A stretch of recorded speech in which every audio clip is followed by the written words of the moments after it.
It clearly can be. Hello everyone, I'm the Enforcer, and welcome to the breaking news. Please make sure to like, comment, and subscribe, and support us on Patreon, link in the description below.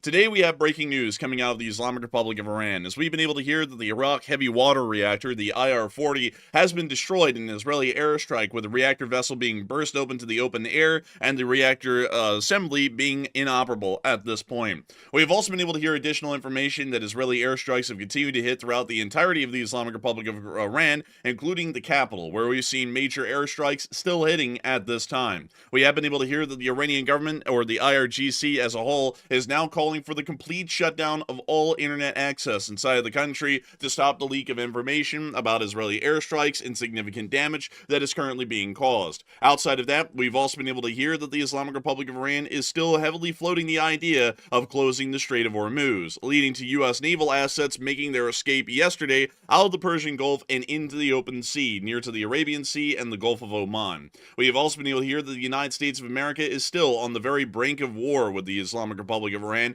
as another Situation Room meeting is being held at this very time as this video is being recorded on the issue of the Israel-Iran conflict. We have also been able to hear that the United States has been shipping in blood shipments in the events of casualties or injuries, which is largely suggesting that once again the United States is expecting armed conflict in the near future. We have also been able to see Iranian missiles have been continuing to be fired at Israel throughout the day, and we have been able to hear that there has been a decent amount of casualties and a very small amount of fatalities from the attacks yesterday, which were conducted at the Shimona Hospital inside of Be'er Sheva. We've also been able to hear additional information that it appears that the Israeli government is now hell-bent on targeting and assassinating Ali Khamenei, the supreme leader or Ayatollah of Iran, as they are continuing to get more details and information about the attacks from last night. We have also been able to hear that there's been a threat from the Al-Najaba terrorist organization inside of the Republic of Iraq against U.S. forces, bases, and citizens throughout the entirety of the Middle East. We have also been able to hear that the U.S. Special Envoy to Syria has given a warning to Hezbollah to not join the conflict or otherwise face untold consequences. Outside of that, we have also been able to hear in the Russian Federation that it appears that the Russians are having a deteriorating security situation with China, and the short-lived relationship between the Russians and Chinese, even on a light level, appears to be collapsing at this point. We've also been able to hear that Russia has issued a warning against U.S. involvement in Iran, and we have also been able to hear in the area of Orenburg, 1,000 kilometers away from Ukraine, that a significant drone attack is currently being conducted, with the Russians actually believing that these drones weren't fired from Ukraine, but were launched from somewhere inside of Kazakhstan and flew across the border. There is a significant amount of news to be covering from around the world, and moving into our most significant news coverage, we are going to be moving down to the Iraq heavy water reactor, the IR-40, just outside of the city of Iraq in Iran. Iraq is a city that's a little bit confusing to many. Many people do hear Iraq when people say Iraq, but Iraq is actually a completely different city in Iran that has no affiliation with the country, just to Iran's west. However, the city of Iraq is not the important thing here. It is actually this research reactor right here. This is a heavy water reactor facility, along with a heavy water production plant just next door to the southern side of the compound.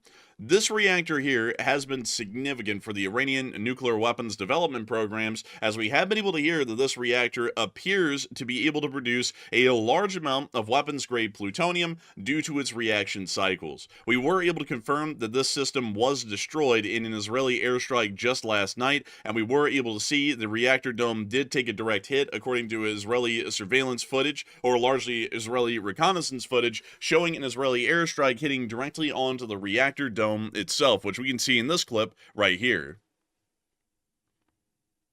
And we can see a direct hit right there onto the dome of the reactor. And we can also see more hits landing around the area of the reactor dome and facility.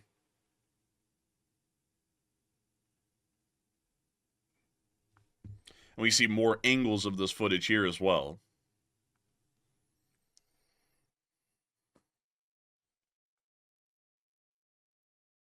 And we can also see what appears to be the heavy water production facility also getting hit in the airstrike by a third explosion. The Iraq Heavy Water Reactor, or the IR-40, as it's actually called by the Islamic Republic of Iran, is a significant research reactor used in the production of weapons-grade plutonium throughout the country. Heavy water reactors such as these actually were crucial for the Allies and the Axis during World War II to attempt to develop or succeed in developing a nuclear weapon. It is actually a matter of fact that the Manhattan Project actually worked with heavy water reactors of almost a similar design as the one here at Iraq to be able to help them to produce the Fat Man and Little Boy atomic bombs, which would be used on Japan near to the end of World War II. The Islamic Republic of Iran has stated that this reactor is not operational, but IAEA officials claim, even back in 2022, when the original statements were made, that the Iranians were deceiving the public and had photoshopped pictures depicting the reactor being filled with concrete, and all they had done was replace main reactor components and then keep it running. These reactors are a little bit special in how they operate as well, and to explain to all of y'all how it actually plays a role in Iran's nuclear program, this is generally how a heavy water reactor works. Heavy water reactors are a little bit special because they use a special kind of coolant.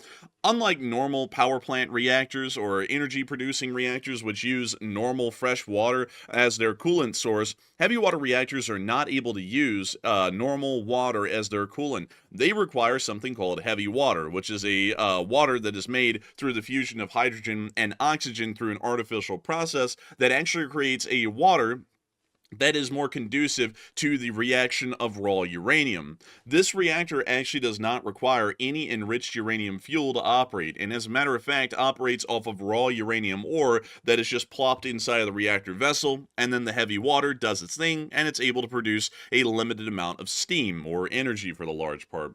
Most importantly, what is most interesting about this process is that it creates a side or a byproduct of plutonium, and usually that plutonium is incredibly close or already at a weapons grade that comes off as a byproduct of this reactor's operations. This plutonium then can easily be used without any additional refinement or enrichment in a nuclear weapon that would be plutonium based instead of uranium based. It is quite clear for that reason that the Islamic Republic of Iran would consider this research reactor, or heavy water reactor in particular, to be one of the most important ones in the country.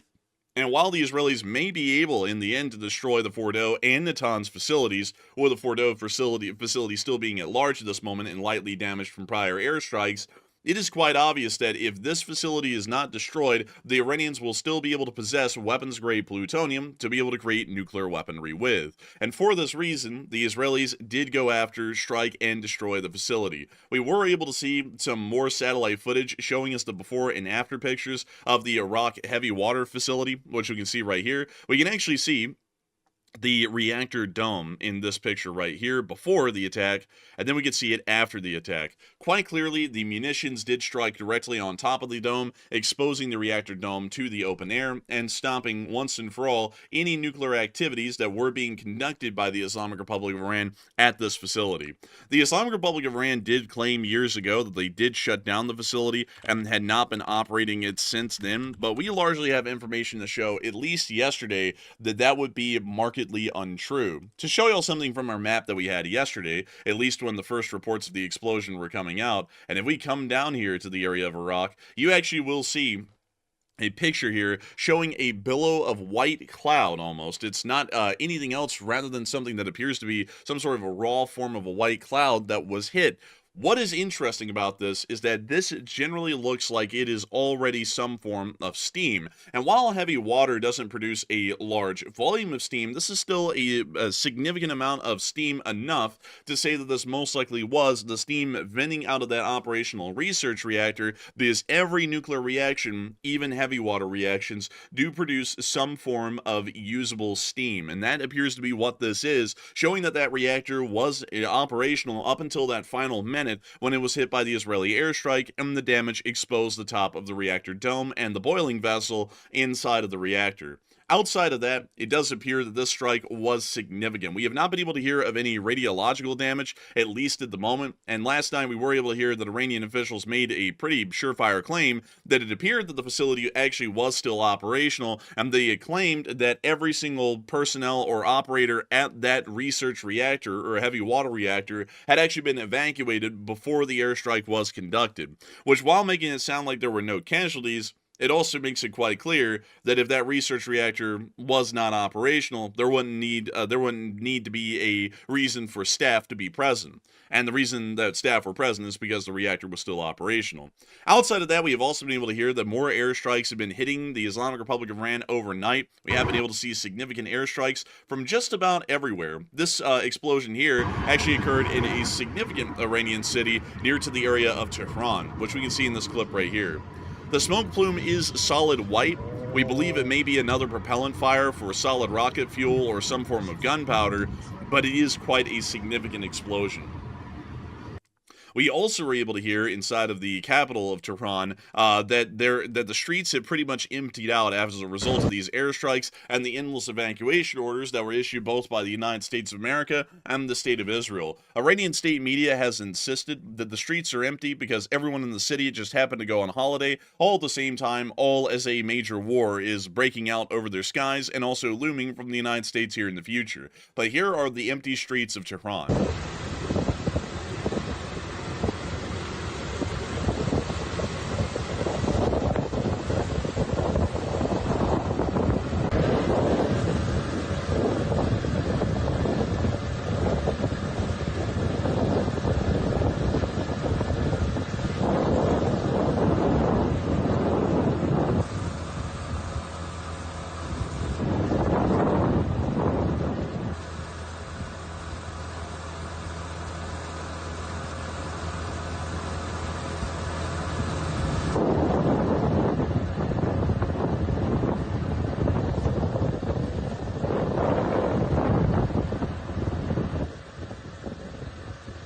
As you can clearly see, most of the city appears to be completely abandoned. A lot of people have already left and fled for the other surrounding cities further outside of Tehran that may not become military targets here in the future, or may become one. We're not entirely sure yet.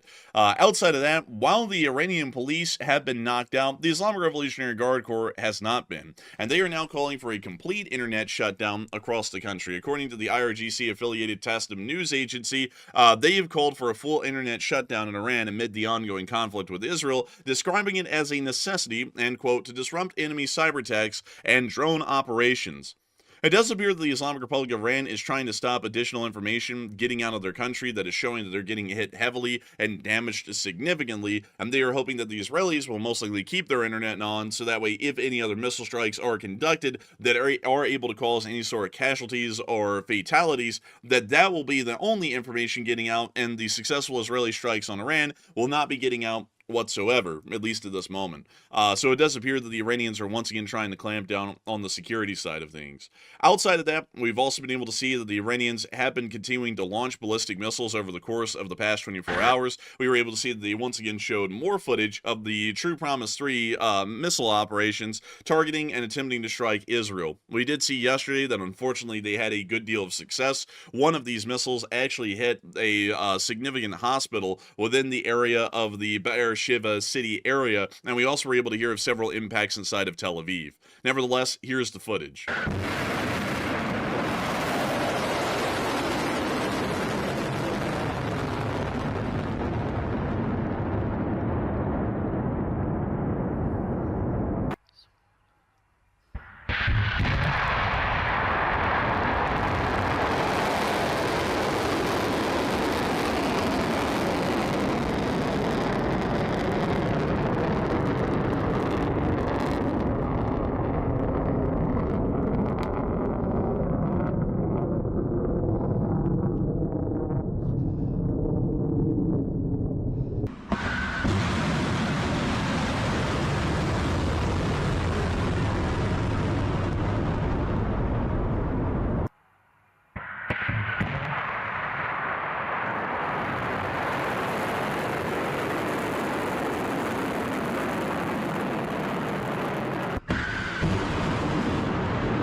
It clearly can be seen that a significant volley of missiles have been fired over the past 24 hours, and we have been able to see that as well in the air interception reports over the state of Israel. Outside of that, the Israeli Air Force has been fervently attempting to launch missiles and destroy any ballistic missile launchers or transport erector launchers that could be found throughout the country. And we were able to see one clip here showing the confirmed destruction of a ballistic missile launcher from just the past few hours. Here's the clip.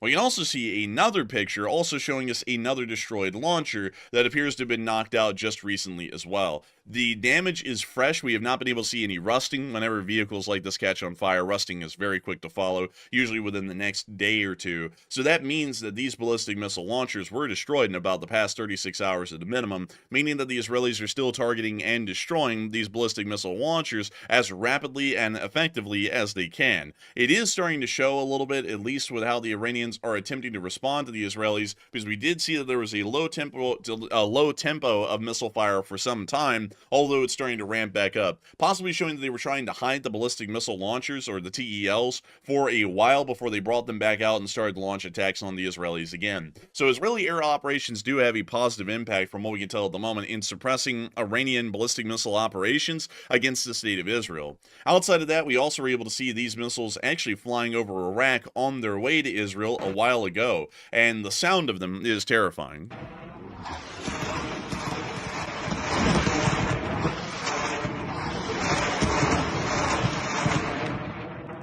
That's the end of that clip. Almost similar to that of an MLRS firing in reality, but still a very interesting clip to hear. Outside of that, we've also been able to hear that inside of the state of Israel, there were air interceptions that were being conducted just a little while ago. We were able to see those interceptions over Tel Aviv in this clip right here.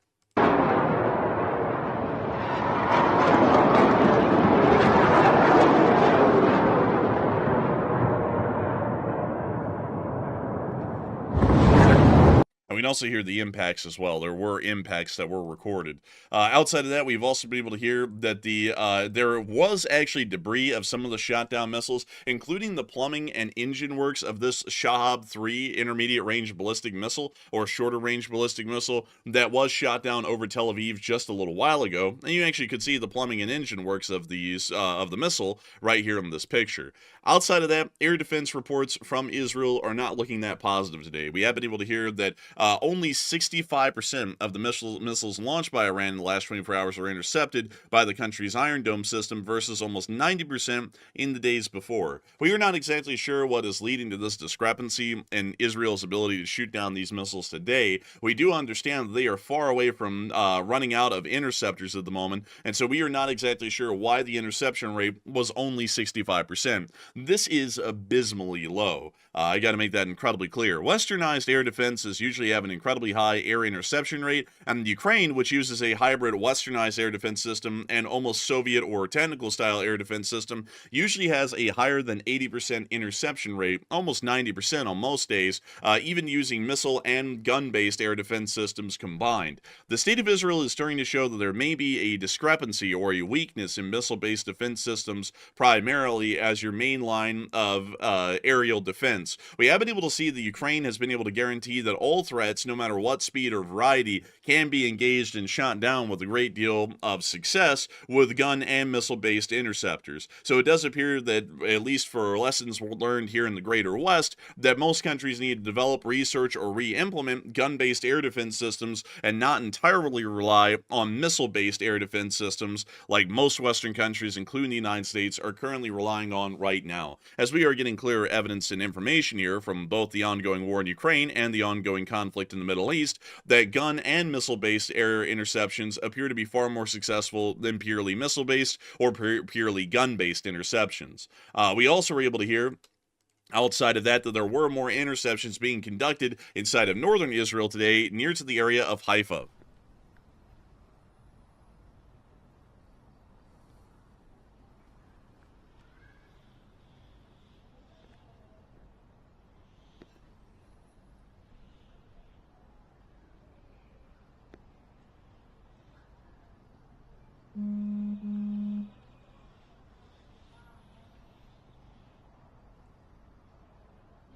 Moving on to our next clip, you can actually see one of the Iranian ballistic missiles coming in. And then in our next clip right here, you can actually see the pictures of the interceptions. It is quite clear that the Iranians are continuing to ramp up their attacks once again and are attempting to target significant areas of population centers and industrial targets, such as the port of Haifa, the city of Tel Aviv, the city of Netanya, the city of Ashdod, and the city of Jerusalem, and also Beersheba as well. We cannot forget the hospital attack that occurred there last night.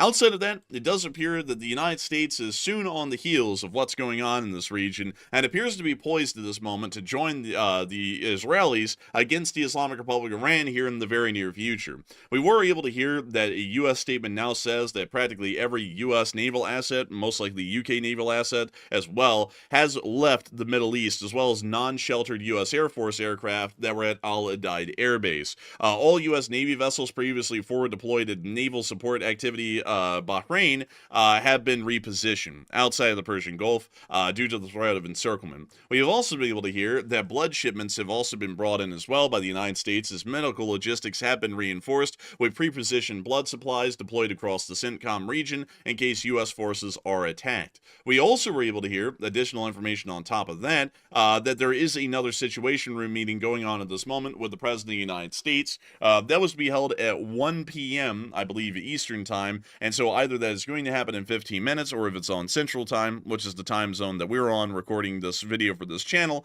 that means that this meeting is already underway. Outside of that, we have also been able to hear that the United States of America's special envoy to Syria has also made an interesting message as well, and has stated that it would be a very bad decision for Hezbollah to get involved in any way in the Iran-Israel conflict currently. It does appear that the United States is getting ready to join this war. The removal of forces that were in compromised positions is something that would generally show us that there is a threat of encirclement due to future hostile actions that will be taken. The shipments of blood supplies across the entirety of the Middle East is something that is a very big telltale sign. The provision of perishable blood sources or blood items such as those is something that usually is only done if there's going to be an active combat scenario. And the fact that there are blood supplies being brought in is showing that there will be a situation here in the near future where there will be possible casualties that have to be taken care of medically in the Middle East before they can be shipped on to a more significant and more thorough hospital in a place like Germany or inside of the continental United States itself. This is, of course, showing us that more military preparations are being made, along with the next Situation Room meeting that's going to be happening again. We have also been able to hear inside of Iraq that more U.S. evacuations are being conducted from Baghdad. We are able to see 2 U.S. government flights being made on Dash 8 aircraft out of Baghdad, which is once again showing us that there appears to be more evacuations of U.S. government personnel, because both of these Dash 8s are currently operated by the U.S. Department of State and the Department of Defense. So it is quite clear, once again, from that information, that we are getting non-vital U.S. personnel out of harm's way for the hostile actions that are going to be coming in the future. And those hostile actions are not that far away. We are already seeing that Iranian-affiliated terrorist groups, such as this one here, in fact, this is the militia leader of the Al-Nujaba, which is a militia inside of Iraq that is extremist and generally aligned with the Islamic Republic of Iran, that threatened U.S. citizens, soldiers, diplomats, and interests in the region if anything is done to the Iranian supreme leader. It is quite clear by this letter here that beyond this guy looking like a Muppet for a large part, that it is quite evident that the Iranians are going to be getting a decent amount of proxy support if the United States joins, and that non-vital U.S. personnel in the area could be at risk of getting harmed. Even more specifically, U.S. naval assets inside the Persian Gulf could have been encircled, because we still are hearing that the Iranian government is threatening to close the Strait of Hormuz, and closing the economically important waterway remained an option, at least according to Sky News, from Iranian sources that they have been able to hear from. So it does appear evident at this point that the Iranians are still considering a closure of the Persian Gulf and attempting to conduct economic warfare pretty much against the entirety of the world through that action to be able to try and achieve victory in some diplomatic resolution in the current ongoing conflict. The Israelis have started to make it fairly clear, however, that the Iranians will never see that day. The Israelis are saying that even without U.S. involvement, they are going to be bringing the Iranians to their knees within about 2 to 3 weeks. But if the United States joins, this conflict could be over in just a matter of days. We have also been able to hear that they have vowed the Khamenei will no longer exist after this conflict is over or during the conflict, as Israel's defense minister Katz said that Iran's Supreme Leader Khamenei cannot continue to exist, and it appears that the Israelis will be moving forward with any actions they can find or make that will ensure that Khamenei, the supreme leader and Ayatollah of Iran, will no longer survive this conflict or the aftermath of the conflict. We've also been able to hear, outside of all of our Middle Eastern news at the moment, that the Russian Federation actually issued a warning in its own way against U.S. involvement against Iran, and I will be showing you all that statement right here. Особо предостеречь Вашингтон от военного вмешательства в ситуацию, что стало бы крайне опасным шагом с поистине непредсказуемыми негативными последствиями. This statement seems like it would be a Russian threat to the United States, but I do want to point out to all of y'all that there is a certain way that diplomatic wordage works that shows us that this isn't a extremely serious threat, at least from the Russians at this point. They said they would like for the United States not to get involved because it could create an extremely dangerous step with unpredictable consequences, meaning that the Russians won't get involved, but they don't like what it's going to do, and it might end up destabilizing the Russian position in the Middle East. That's generally what the diplomatic wordage is saying. It's not saying that the Russians are going to join the conflict. It's pretty much just the Russians yapping and making it look like they're standing up for Iran, while at the same time not being there for them if the U.S. truly did get involved. We have also been able to hear that in the meantime, there's oddly enough been a deteriorating security situation between the People's Republic of China and the Russian Federation, as Chinese hackers have been stealing Russian military secrets despite Putin and Xi Jinping's boundless partnership, the unlimited soup and salad partnership that we heard about a while ago, which has never been followed through on. China collects data on, among other things, modern combat tactics, Western weapons, and Russian experience at the front. And meanwhile, the Russian Federal Security Service, in an internal document leaked to the newspapers, directly calls China an enemy hunting for Russian military technology. It is quite clear that while the Russians and the Chinese claim on a public stage that they are allies, that both sides are incredibly untrusting each other, and it does appear that the People's Liberation Army's Special Support Forces are continuing to hack into Russia's mainframe systems for their military and are continuing to steal vital military intelligence and information, not only on the Russian military, but on lessons and intelligence learned on the war in Ukraine so far. Even still, the Russians are dealing with greater issues, as we have been able to hear of air attacks being conducted against the city of Orenburg, which is over 1,000 kilometers, or about 750 miles away from the state of Ukraine. And here's some video of those ongoing air attacks at the moment. We hear the air defense fire coming from Russian AKs on the ground. We can see a large amount of people running up there. Блядь, сюда что ли ебашит? Вон, блядь. Стоп. We now hear more machine gun air defense сюда, fire. блядь, летит, сука. Уши. Now we can see the drone actually impacting over there. We don't know what it hit yet, but it did hit in Orenburg. We also got to see some additional clips as well, letting us hear the sound of air raid sirens over the city of Orenburg.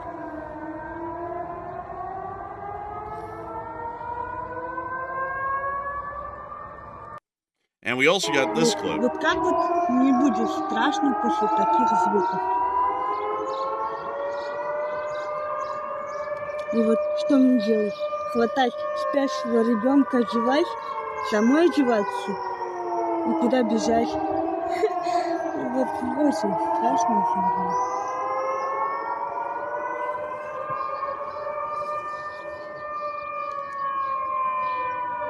Вот где-то вот с той стороны сирена орёт. Говорят, опасная пожарно-опасная тревога. Вроде как слышно было в доме. Ну, сирена намного громче, чем была озвучка. Those are the end of the clips from Orenburg, and while it does appear that Ukrainian long-range drone strikes are happening on Orenburg, and it is quite clearly possible, as we have seen prior attacks being conducted on Naberezhny Chelny, which is about 780 miles away from the state of Ukraine as well. Once again, clearly showing us that the Ukrainians do have the range for drone attacks. The Russians have actually come up with a more creative answer, at least to the ongoing air raids on Orenburg at the moment. They are actually claiming that the Russians, well, the Ukrainians, are actually flying drones out of the southern border near Kazakhstan. And the drones are flying near dislocations of bases of the Russian strategic missile forces around the city of Orenburg. That claim is entirely dubious. There is absolutely no proof to show the Ukrainians are firing off any drones from the West Kazakhstan or Aktobe regions of Kazakhstan. It is quite clearly a drone attack that was fired conventionally from the state of Ukraine, like all other drone attacks, and made their way to Orenburg. It's not out of Ukraine's realm of possibility to be able to hit Orenburg. We have been able to see them hit Ufa before, and we've even seen them hit Naberezhny Chelny, and even some areas within the Perm Oblast as well, quite clearly showing that they can hit Orenburg without a shadow of a doubt. It'd be a rather easy venture for them. But the Russians are trying to make it sound like there's some sort of a greater scheme now going on with the Kazakhs, who may be supporting or helping out Ukrainian drone operations against the Russian state. Nevertheless, that is all of the major news that we have right now. I got to thank you all so much once again for watching, and if y'all have enjoyed, please make sure to like, comment, and subscribe, and support us on Patreon, link in the description below. We got to give a massive shout out and a thanks to all of our current patrons, because all of y'all help to make this channel possible and help us to keep this thing running day in and day out. So a massive thanks to all of y'all once again. And with that, also, by the way, if y'all have made it to this point in the video right now, make sure to put ARAK in the comment section below.